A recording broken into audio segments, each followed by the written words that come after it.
Hello everyone, hope you're well. I know today I have some kind of like pineapple head going on, but you'll have to excuse me, it's hair wash day and I just honestly could not be bothered in this heat to wash my hair. Different look today, but I hope you guys are doing really well. And as promised, this is the how I bought a property at 20 something years old video. And I've always been in two minds about doing this video just because of the whole taboo subject with money, and especially on YouTube, people don't talk about finances, money and stuff like that. First disclaimer is, obviously, I'm not a financial expert, I'm not a mortgage advisor, I'm none of those things. So if you need any of that kind of advice, I know that the government has the .gov website, which I'll link below, on different types of information to do with properties if you want. And obviously go to a mortgage advisor or your bank for any kind of financial advice, because I can't give you any of that. The other thing is, I'm not going to be disclosing too much information about myself, but I'm going to be disclosing enough to where you're going to learn something, I hope. So I hope you guys kind of appreciate this video, because it's almost not hard for me, but it's hard putting your life on the internet. Like I've put a few things out there and they've either gone well or they've gone wrong. So it's kind of about gauging it, but hopefully someone gets something out of this, and hopefully you guys can appreciate that what I've chosen to do with my situation is my situation. And if you have negative things to say about it, then please keep them to yourself, because I'm really happy, and your negative situation with something might not be the same as mine. The other thing is that I want to put the big disclaimer out there, which there's nothing wrong if you are, but I have done this by myself. I know lots of people think that I'm spoiled and that I have like rich parents, especially like rich dad or something. I don't even live with my dad. I come from a working class background. I'm not even from the UK. We moved here when I was younger, and my mum's a nurse, like if you put that into context. I do have two jobs technically, so I'm a pharmacist and I'm a YouTuber. We'll get that on to like further into the video, but I don't see myself any different to you watching this video. I don't see myself as special in any way. Yes, I might have done things or had a step up in a few ways because of my career, but I definitely can't see why what I've done is not achievable. Even if it's maybe in a couple more years than I did it, then I don't think that anything is unachievable. I've written a list of what I want to talk about on my phone, and I'm gonna have a timestamp below of different categories I'm gonna be talking about. So if you want to know like the contents page of this video, just have a look down below and see what kind of sparks up your interest. Or if you like me talking and you don't mind my annoying voice, then just keep watching. I'm going to be talking mainly about the UK system here. So I'm not going to be I don't know how it works in other countries. So if a lot of things don't really make that much sense, I'm sorry, but I'll try and explain as much as I can. So obviously the first thing that you want to do when buying a house is save money.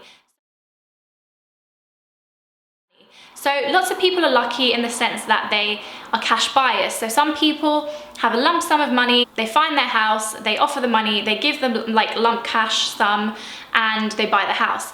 Not all of us are that lucky, and not all of us have like thousands and thousands of pounds lying around in our bank accounts. How the UK system works is that you can get something called a mortgage, whereby you put a deposit down, and I will go into how much that could possibly be, and then you pay monthly installments with added interest at the time of how the interest rates are going in the country that you live in, and the house is essentially yours, but you're obviously paying the banks for that money that you've been lent on top of your deposit. And mortgages are based upon your monthly incomes, how much deposit you have, what kind of job you have, if it's secure. So saving is a big thing, because obviously you need to save up for that deposit. Nowadays, it's very, very unlikely that a bank is going to lend you 100% mortgage, whereby you don't need any deposit whatsoever. If you're very lucky and you've come to that, let me know down below, but I know that it's very, very unlikely nowadays. I think it used to be more common back in the day, but nowadays you definitely need a deposit, and banks are offering different types of deposits. So you can sometimes put down 5% deposits, 10,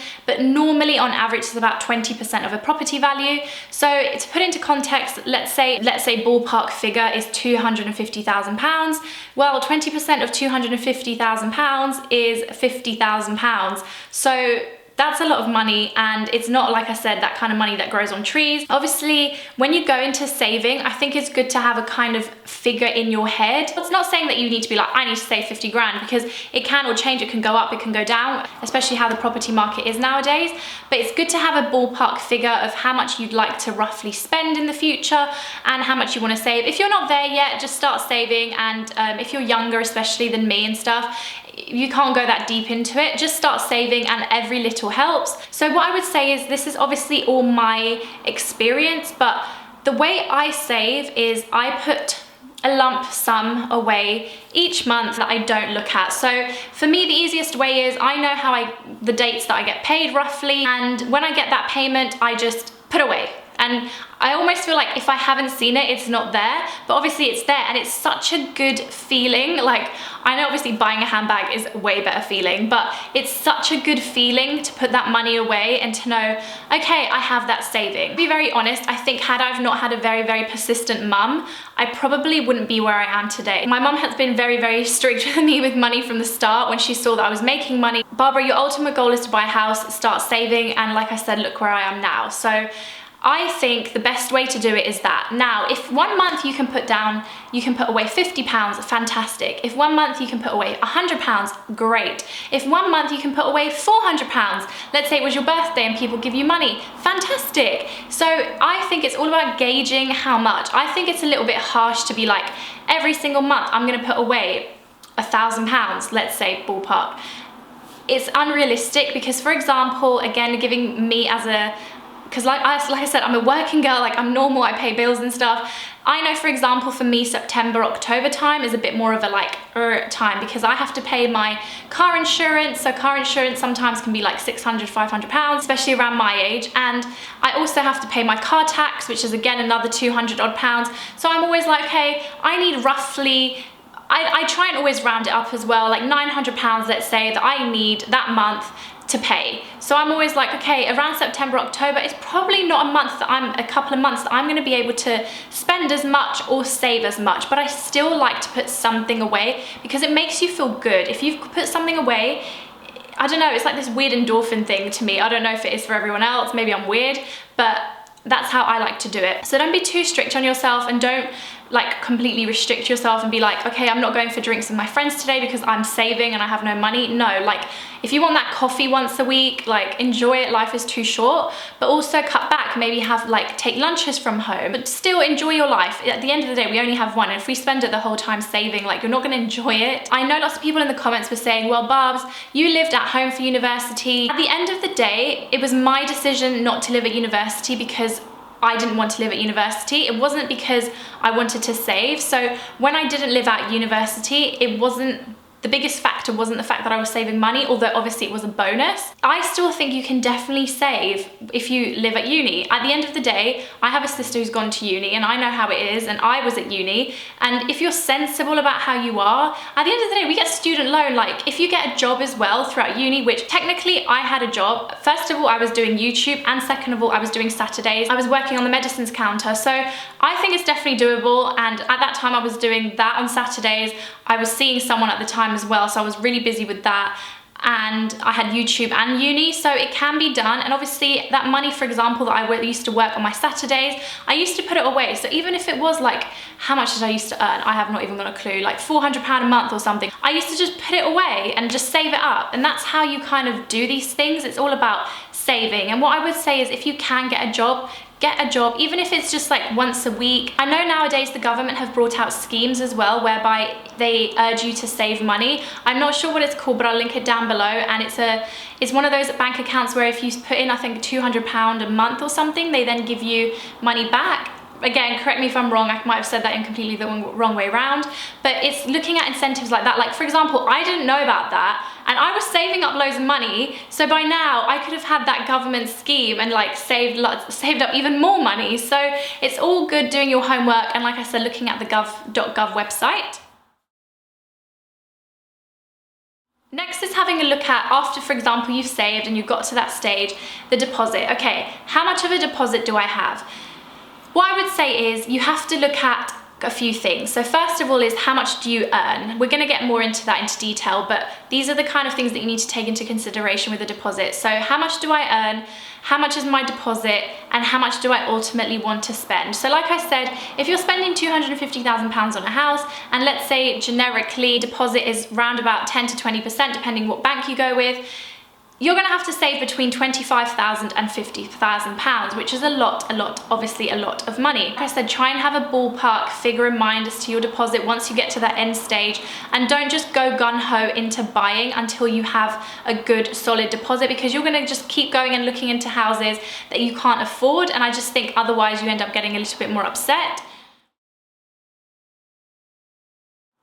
Another really good thing that I think I can bring to the table is the fact that you need to realize what your income is. So there's no real good going into a mortgage advisor meeting and being like, I don't really know how much I earn, like I don't have a clue. So what most companies will do, and why I'm a good example of this, is there's really two ways to make money. And one is A, to be a business owner for yourself, or B, to work for someone else. And I'm both. So I work for a company 5 days a week. Like I said, I'm a pharmacist full-time and I work for this company, but I'm also self-employed because I do my YouTube, I pay my taxes. I can tell you guys what the banks want. So obviously a bank wants to see how much of a monthly income you have in order to give you a mortgage. So the higher your monthly income, the more of a mortgage you're gonna get. So let's say you work for, let's put someone out there, Debenhams, for example. If I work full-time for Debenhams, I'm obviously gonna get a bigger paycheck each month.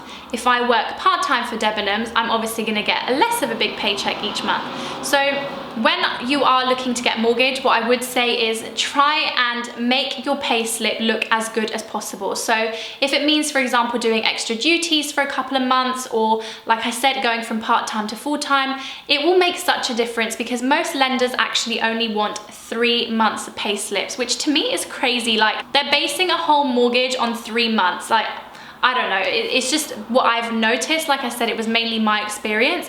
So what they want essentially is just to see that you're basically being taxed each month and what you're earning and what your income is, to base upon your mortgage and to see if you're gonna be able to afford your mortgage. If you're self-employed, I had so many people shouting in my ear, you're not gonna be able to add your self-employment into your mortgage offer. And I was like, what? So how do all these like business people have mortgages and have like their own businesses? It just doesn't really make sense to me. So obviously, in order to get as good of a mortgage as you can, the more income that you have, the better it looks. So in regards to my self-employment, what you have to do and what they normally like is for you to show minimum 3 years. So obviously with self-employment, it's a bit more harder because it's your own business. They want to see that you've paid tax for 3 years. And what they did with me, which I don't know if they're going to do with everyone, they just use an average of those 3 years. And if especially you're doing well, they obviously see that favorably. So if you've been going up year by year, they obviously see that very, very favorably. And if you've jumped a lot, they'll say why, and they'll ask you a few questions, but it's nothing scary. If you have your own business, let's say you're a makeup artist, etc., start making sure that your books are looking good and that they're all set, and that you've got an accountant, for example, if you need one, and they can set everything out nicely, and that when you go and see a mortgage advisor, you've got all that information there and they've got it all there, and it's so much easier. They also need a few forms. I've forgotten them all, like I don't have a clue. I definitely don't want anyone to think that if you're self-employed you can't get a mortgage. I think the good thing about me is that I'm an example that I have 2 of those incomes, and it shows that all you need is either 3 months pay slips if you're employed with a company, or 3 years if you're self-employed, and it's more than doable. 3 years is not a big long time in the grand scheme of things, and obviously the more you earn, the better of a mortgage that they're going to give you.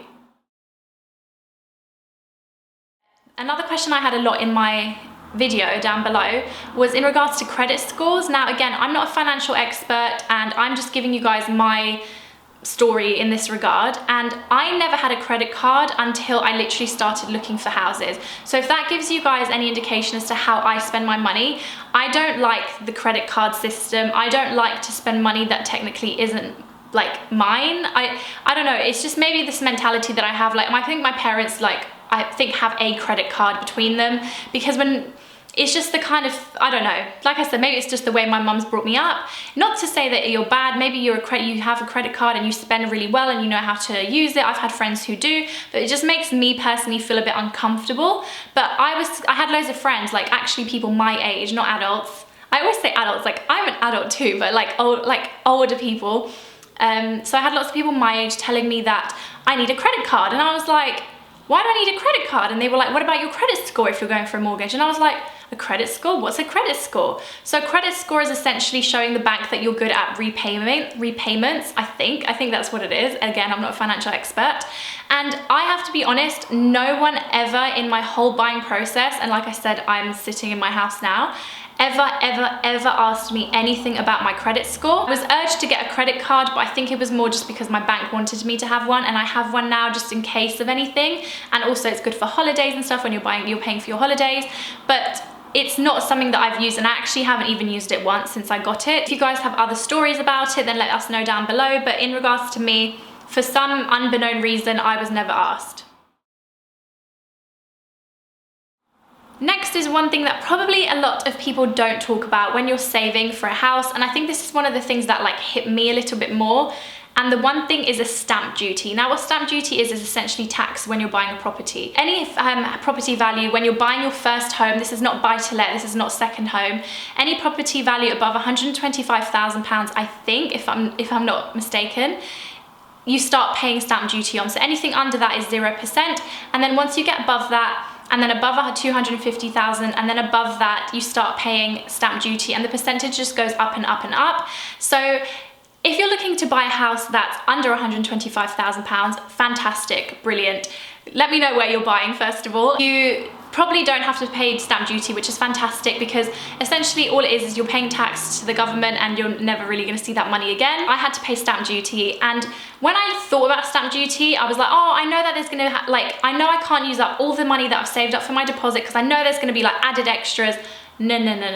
Stamp duty can be up to the value of like a really nice car, depending on how much your property value was. So when you're saving up a deposit and you've got this really fantastic sum of money saved up, you have to also factor in a stamp duty fee if you are buying a property of a value of above £125,000. And that was something that like I said, it was like, oh God. And it was like, oh. And obviously above stamp duty, you've got to pay solicitors' fees, land registry fees, lots of different, I could get you the list, lots of different types of fees that you have to pay. So there's a lot of that kind of added costs, and at one point I was like, oh my God, are these costs just going to keep coming, these thousands and thousands? And I was like, oh my God. But you get through it. I think, like I said, I had a good sum of money saved up, but I didn't use it all up because I knew there were going to be these added extras. So what I would say is, if you're looking into buying properties, definitely have a look at stamp duty. It's all about when you're going into buying houses, this is what I'm trying to get here, is I know it probably sounds really scary, but it's not undoable. It's just about being well informed as to what you're doing. Speaking of being well informed, there are lots of different types of mortgages. I'm not going to go through all of them. Like, I know there's interest only mortgages, fixed rate mortgages, there's lots of different ones. I'm not going to go too deep into it, but what I will say is, like I said, different banks might offer mortgages where you have to give less or more deposit, and also they vary in length. It's all about going into an interview with your bank or with a mortgage advisor interview, an appointment or whatever you want to call it, and being well informed. So having some of this knowledge and understanding some of it. So if, for example, a interest only mortgage is for you, cool, go and have a research into that kind of thing, because I know they can sometimes be cheaper. But the way I wanted to go was more of a standard mortgage. It was just about looking at the deposits and seeing how much money that they were willing, first of all, to lend me, and how much I had to spend. Some banks might also advise you to have a mortgage advisor. Also, some building plots, especially if you're going with new builds, might have their own specific mortgage advisors, and they're really good because what they do is they sit you down, they have a look at how much you earn, they have a look at how much deposit you have, they have a look at how old you are, etc., any assets, anything like that, and then they work out what kind of mortgage they'd be willing to give you, and also your monthly rates and how long everything is going to be, and obviously interest rates and all that kind of fun stuff. So I really recommend getting a mortgage advisor. I had one and he was really, really helpful. I touched into this a little bit, but as I said, there are lots and lots of government schemes at the moment trying to entice people to buy. The way the economy was going in the UK for a while, and I think it still hasn't really settled, was that it wasn't a buyer's market really, and people were struggling. So the government has set out a lot of different schemes for especially younger people or first-time buyers like myself, who might not be able to get onto the property ladder in certain areas because they are really overpriced. So that was kind of the case for me. I don't want to not give information in this video, but I also don't want to give too much information, but I almost want to share this because I try and get as many people to give me advice and stuff, but it's not a topic that you hear a lot about. But why not have a look at these government schemes, and if they work for you, they work for you. If they don't, they don't. So shared ownership is where you buy a share of a home from a landlord, who's usually the council or a housing association, and then rent the remaining share. So let's say you own 60% and they owned 40%, you would pay rent on the remaining 40, but you would own the 60 and you'd pay a mortgage sum for that. So with shared ownership, at the end of the day, if you want to get onto the property ladder but everywhere is super expensive, it's still a good way of getting into it. I don't know the full ins and outs of it, so I can't comment too much, but I have heard of that one and I know lots of people look into that, especially in central London. Then there's part exchange, and part exchange is essentially where you exchange your current house that you live in for the house that they are selling or building. And again, I don't know too much about that one because I didn't have a house, so it wasn't really for me. But that was another government scheme that I've heard of people using. And then the one, for example, that I went for, and like I said, I'm giving you guys information about myself, and I used a government scheme all by myself, and I'm not ashamed to say I did, I'm not, and I think honestly a lot of people should have a look into these kind of things, because if they're there for a reason. If obviously some of you guys have had bad experiences with it or whatever, at the end of the day, this is my situation and I've chosen to go with it. It's my decision, so I wouldn't like anyone to be too negative towards me. But if you want to have a look more into it, Help to Buy is the decision that I went with. So Help to Buy is a scheme that they've started running whereby only new builds, so this is not on existing properties that people have lived in before, they have to be newly built. What the government does is they give you, it's actually not technically the government, it's actually the bank gives you, but the government scheme allows the bank to do it. So the government can give you anything from 10 to 40% depending on where you live and also what you prefer. So you can choose from 10 to 20, you can have up to 40 if you live in central London, and you can decide on having that extra loan from the bank, because the government obviously lets us, and then you don't pay interest on that 10 to 40% in the first 5 years, but then after the 5 years you start to pay interest on it, and obviously you pay a mortgage as well. So lots of people might go into how does it work and everything. If you guys want like a deep video on Help to Buy, I could go into it, but like I said, I'm not a financial expert. There are different ways that you can pay off that 10 to 40% that you get lent. Like I said, this is what I went for and it was my choice, and I've really done my homework on it. I had, like I said, a mortgage advisor, and my parents and I just generally did our homework on it. And there are different ways that you can pay off the loan. They range from when you sell your house, or if you just want to pay off the loan just generally yourself, or if you go and remortgage. But that is the scheme that I went for, and it just meant that I could basically go for the place that I think I would only have been able to afford, A, had I have had a partner potentially, or B, in 3 years time maybe, in an area that I'm absolutely in love with. So for example, this development that I bought, they had 1 or 2 bed or 3 bed properties, and I, for example, if I hadn't have had Help to Buy, I could have afforded on my own with a mortgage the 1 bed property. But had I have bought the 1 bed property, especially looking at how my flat is now, and for example now that I've got my filming room and stuff, like now my new thing is that I just leave my filming setup out and I just sit here and I film. I don't even put them away. If I had that in a 1 bed, it would mean that I, just like in my bedroom, I'd have to drag the stuff all out. It would just be really annoying, and it would just mean that I think clutter would just start building, and I think I would get a bit tiresome of a 1 bed quite quickly. Whereas in me stretching myself a bit further, because obviously my mortgage is more expensive, I've been able to get somewhere that I think I can stay in for 3-4 years as opposed to like 1 or 2. I can definitely see myself staying here for like 4 years. I'd be around 28. I love the area, like I said, I'm near my family home. I'm just so happy here. I'm near work, I'm near a tube. I'm just, like I said, I have lots of greenery. It makes me so happy. Whereas I think if I've got a 1 bed, I would have started to feel a bit more claustrophobic just because of what I do, because I want to really try and get into my YouTube again, and I really miss it, and it's a part of my life that I think used to really add a lot to my life, and I'm just missing out on it. Also with Help to Buy, I don't know if I mentioned, It's only a 5% deposit. Now, if you hear that, 5%. So we were talking about 20% earlier, and this is only 5. So what obviously that meant was that I could go for a more expensive property, aka a 2-bed property in a really good area, as opposed to a 1-bed in a not so desirable area of mine, where, like I said, I think I would have got tired of a bit more quickly. So it's all about looking, when you're buying, at what suits you. Just like when I was talking in my uni vlogs about university is an experience that is tailored to you. You don't have to do the same thing as everyone else.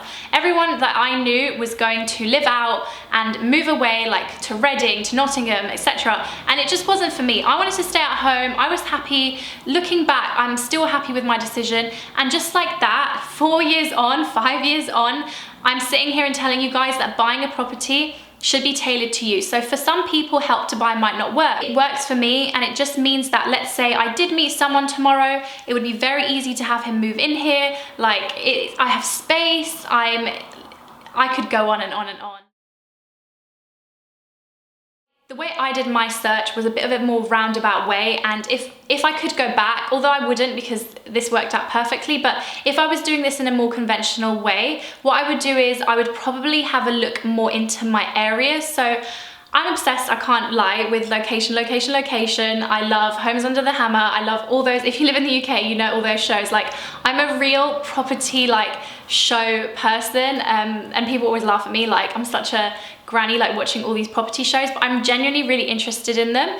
And what they always say is buy in an up and coming area. Like, I know, for example, that had I not have been able to get this area that I wanted, and this was literally like my dream area, then I would have looked in the outskirts, and I know exactly which outskirts now I would have looked at. The main thing to do with areas is obviously some areas you pay a premium. For example, if you're looking to buy in central London, if you start going out into the outskirts a little bit, you'd be surprised how much you can save. And when you watch those shows and everything, they tell you like lots of places are very, very up and coming, and things to look at in up and coming areas are things like new stations. Like, I know there's that new line being built in the UK.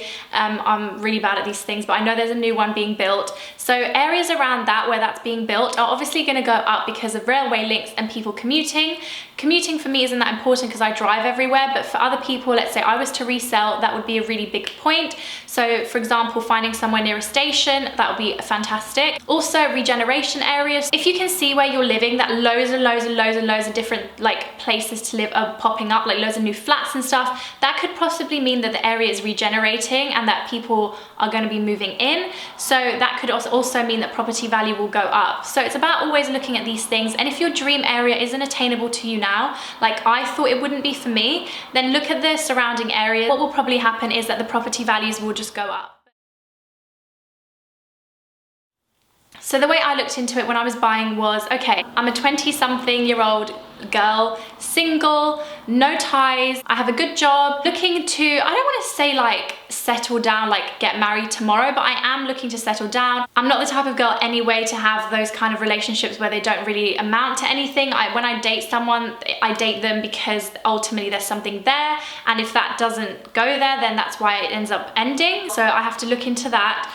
I'm not looking to have babies or anything anytime soon, but you never know. So I had all these kind of factors into play. Obviously, I'm a YouTuber, so I need space for all my equipment and stuff. I have people around quite a lot, so my mum comes around quite a lot and I have friends come around. So in regards to parking, I had to think about things like that. So what I did is made a little mental list of what I would actually ideally like in a place. When I was looking, I was, depending on the area, when I wasn't so sure about what I would actually be allowed to have, I was always kind of thinking like a 1-bed flat in this gorgeous dream area that I love, and I would just squeeze everything in. But the dream would have been, like I have actually achieved, is to have a 2-bedroom place where I can have my own filming / dressing room type thing, have everything be in one place. So when you are looking, what I would say is try and make a list of things that you absolutely would love to have, and have a list of the things where you just don't want to compromise on. So I knew I didn't want to compromise on parking spaces. I wanted to have minimum 1 parking space for myself allocated, and then worst comes to worst, other places where other people, if they came to visit me, could park, because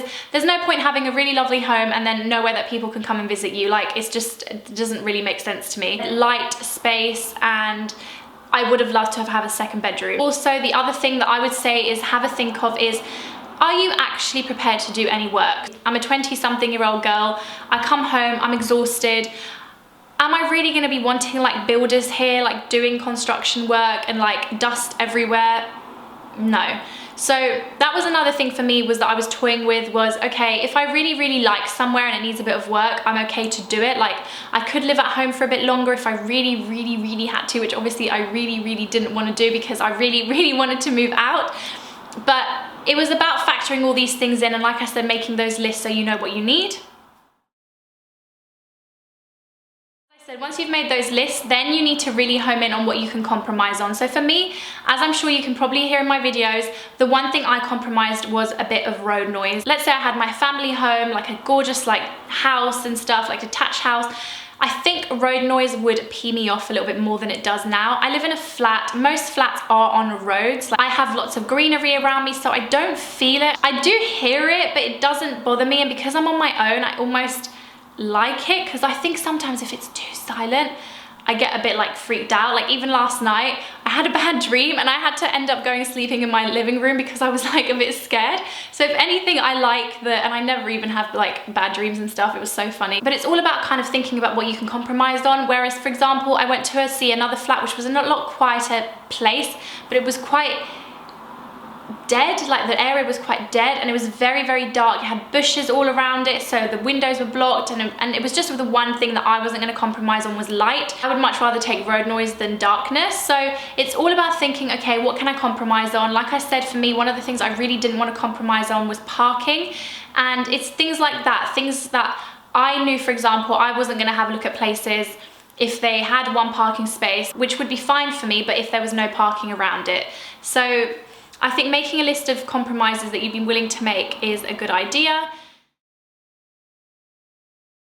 Then obviously do a lot of viewings if you can. I actually didn't see as many places as I think I would have liked, but the way the story went with finding this place was my mum was like, honestly, when we sort of got to a stage where I was like, okay, I think I can afford to buy now. I've finished university, I finished my placement year, I've saved up the money, I worked really hard, I can now save, I've been to uni, like I've done 5 years of all that kind of stuff, and I'm ready now. That was the time that my mum went around my favorite chosen area all the time and would have a look at for sale signs and would talk to estate agents and stuff, because I was working and my mum has different shift patterns. So she has like days off and during the day, which I don't have. So that was kind of funny, and I think I would have enjoyed it having a look at more properties, but when we stumbled upon this being built, it was just a no-brainer, and when I found out I could afford it, I was just over the moon. So that is the end of the video. I really do hope you guys enjoyed it. It is so hot in here. I've waited until literally 7 o'clock in the evening to film this, and it's still so warm in this room, but I really hope you guys enjoyed this video. I might do a video on buying furniture and stuff very specifically, so how I'm spending my money on furniture essentially, but I don't know, I can leave that for another video. But I hope this one was helpful. Like I said, I did share more information. I think that a lot of people would maybe be comfortable, and maybe I'm a bit comfortable too, but I wanted to because I'm not special. There's nothing special about me, and I think it's all about having a goal in your head and knowing that you're going to do it.